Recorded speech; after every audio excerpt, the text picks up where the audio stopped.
This channel does not promote any violent, harmful, or illegal activities. All content provided by this channel is meant for an educational purpose only. অন্যদিকে আজও হলো না supreme কোর্টে DA মামলার শুনানি। Supreme কোর্টের নির্দেশ পালনের জন্য কমিটি করেছে রাজ্য, এমনটা দাবি রাজ্য সরকারের আইনজীবী অভিষেক মনু সিংভির। গোটা প্রক্রিয়া শেষ করতে আরও 2 মাস সময় চায় রাজ্য। কত টাকা দিতে হবে রাজ্যকে সুপ্রিম কোর্টের কাছে স্পষ্ট করার আবেদন, আর এই বিষয়ে সওয়াল করতে আরও কিছুটা সময় রাজ্য চায়। প্রাথমিকভাবে সেই সময় দিতে রাজি নয় সুপ্রিম কোর্ট। আর এই মামলার রায়ের প্রভাব দেশব্যাপী পড়বে পর্যবেক্ষণ বিচারপতি সঞ্জয় করৌলের। কাল আবারও সুপ্রিম কোর্টের ডিএ মামলার শুনানি। আদালতের নির্দেশের পর কেটে গিয়েছে কয়েক মাস। এখন রাজ্য সরকারের সুপ্রিম কোর্টের শুনানিতে নতুন দাবি যে মোট কত পরিমাণ ডিএ দিতে হবে সেই সংখ্যা কোয়ান্টিফাই করে দেওয়া হয়নি। সেই সংখ্যা নির্ধারণ করতে গঠিত কমিটির বেশ কিছুটা সময় লাগবে।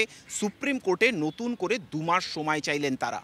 আর এই যুক্তিতে রাজ্য সরকারি কর্মচারী সংগঠনের ব্যাখ্যা যে আদতে এই শুনানিকে পিছিয়ে দেওয়ার কৌশল হিসেবেই এই যুক্তিকে ব্যবহার করছে রাজ্য সরকার। তবে সুপ্রিম কোর্ট আজকে স্পষ্টভাবে বুঝিয়ে দিয়েছে যে আর কোনোভাবেই এই মামলার শুনানি তারা দেরি হতে দেবে না। এবারে আগামী কাল থেকেই লাগাতার এই বিষয়ে শুনানি হবে এবং এই সপ্তাহের মধ্যেই এই মামলার যাবতীয় বিষয় নিষ্পত্তি হওয়ার সম্ভাবনা রয়েছে বলে প্রত্যেক পক্ষের দাবি।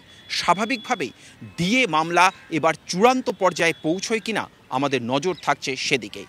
নয়াদিল্লি থেকে ক্যামেরায় অনুদীপ শর্মার সঙ্গে জ্যোতির্ময় কর্মকার, TV9 বাংলা।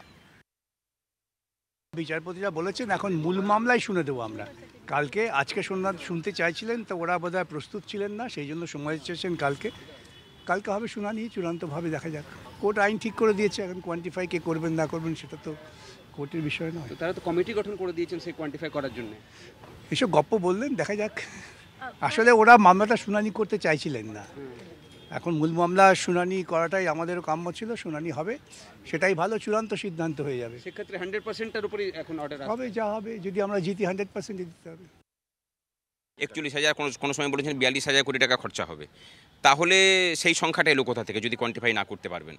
আসলে এগুলো মানে ডিলেইং ট্যাকটিক্স, যাতে করে এই ব্যাপারটা চলতেই থাকে এবং প্রতি মুহূর্তে উনি সময় নিয়ে যাবেন আর কোর্ট সময় দিয়ে যাবে। সেই খেলাটা আমরা বন্ধ করতে চাইছিলাম। মাননীয় বিচারপতিদ্বয় বলেছেন যে মানে এই সপ্তাহেই এটাকে শুনে আমরা শেষ করতে চাই।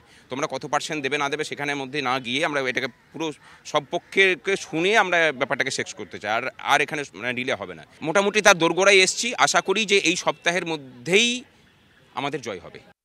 আগামী 9 আগস্ট আপনারা জানেন নবান্ন অভিযান, এবং সেই 5 দিন আগে থেকে ব্যারিকেড দেওয়ার কাজ ইতিমধ্যেই হাওড়া সিটি পুলিশ শুরু করে দিয়েছে। সাঁতরাগাছি কোনা এক্সপ্রেসওয়েতে ব্যারিকেড দেওয়ার কাজ শুরু হয়ে দিয়েছে।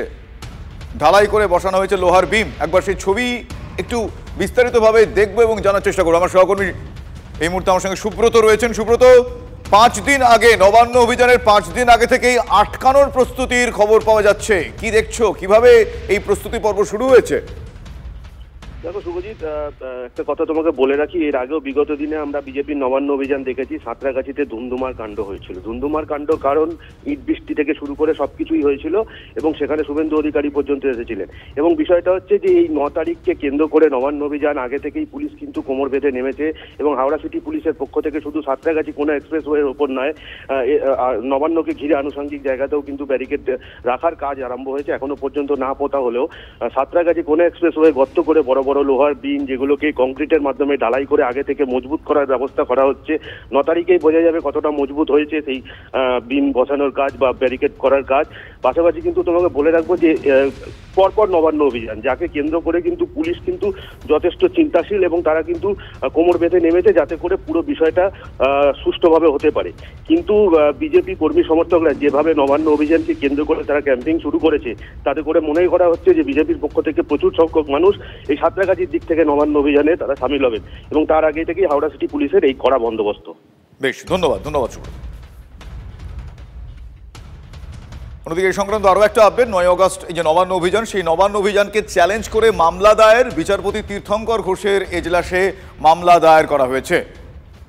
আপনাদের আরও একবার জানিয়ে রাখি, 9 আগস্ট নবান্ন অভিযানকে কেন্দ্র করে মামলা দায়ের করা হয়েছে। বিচারপতি তীর্থঙ্কর ঘোষের এজলাসে দায়ের করা হয়েছে মামলা। আগামী 9 আগস্ট যে নবান্ন অভিযানের ডাক বিজেপির, সেই অভিযানকে চ্যালেঞ্জ করে এবার মামলা দায়ের বিচারপতি তীর্থঙ্কর ঘোষের এজলাসে।